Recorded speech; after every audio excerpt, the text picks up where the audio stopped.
Welcome to Module 4 of Inspiring Change Through Our Stories mini course. This module is about helping the audience understand through visuals.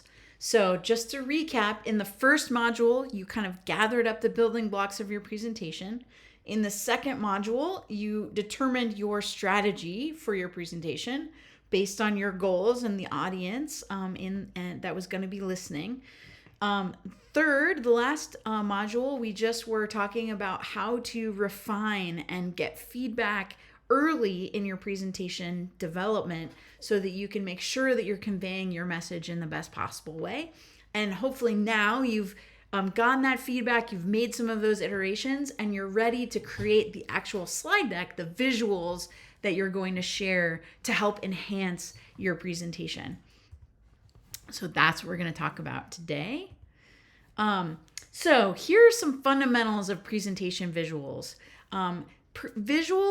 Using visuals during your presentation can be incredibly powerful in terms of helping your audience see and feel and relate to and remember the kind of main points about your presentation.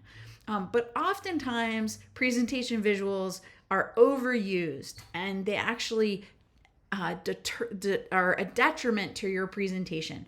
If you're using slides that have tons of text, if you're using slides that are irrelevant or confusing, they're going to take away from your message. And so we want to be really careful that we're selecting carefully what we're sharing and when, and making sure that it only enhances what you're saying during your presentation script. We'll go through another round of feedback after you make your visuals so that you can make sure that you're getting an outside perspective to make sure that these things are all working together in concert to support your getting your message across. So there are several kinds of visuals that you might draw from. One is data. So using statistics or very specific data that will help to make the point that you're trying to make. I think this comes across usually when you're trying to kind of frame the problem. So saying, how many students are affected by this problem? What percentage? How's the demographic breakdown? Those data points can be very helpful. But again, you want to be sure that you're not using too many. So using a small number of data points can really make them make your point, and also that they're relevant, that they match the story that you're telling and they're not a distraction from your message. The second could be quotations. So if you have a really powerful quotation from your students during the prototyping of your micro-innovation or during the interviews you conducted, you can put up that kind of single quotation to help you then enhance the story that you're telling about your stakeholder. So think about, is there a powerful quotation that you would want to feature that would really help enrich your message? Another kind of visual can be text, but again, a real kind of typical pitfall of using text is that people put too much text on the screen, and either the person reads the text out loud, which makes the text kind of feel irrelevant, or the text doesn't actually support what they're saying, which makes the audience feel confused.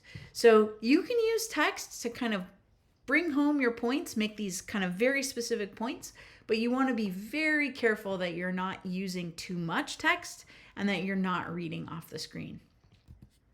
And then lastly, images. Images are a wonderful way of bringing your audience into your community, helping them meet and get a sense for the human beings that are at the heart of your micro-innovation, and can give a real amazing window into the conditions and the context that you're working in.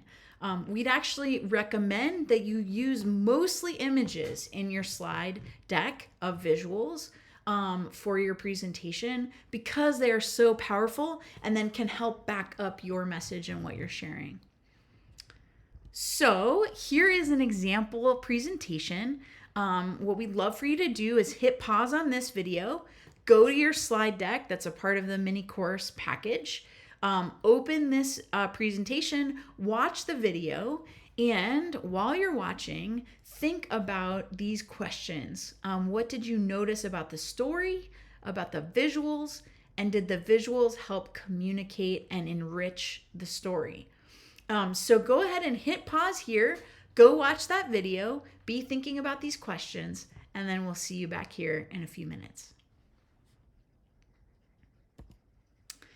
Okay, so now that you've kind of watched another presentation and reflected on how the visuals helped to enhance that presentation, you're ready to get started on your own visuals.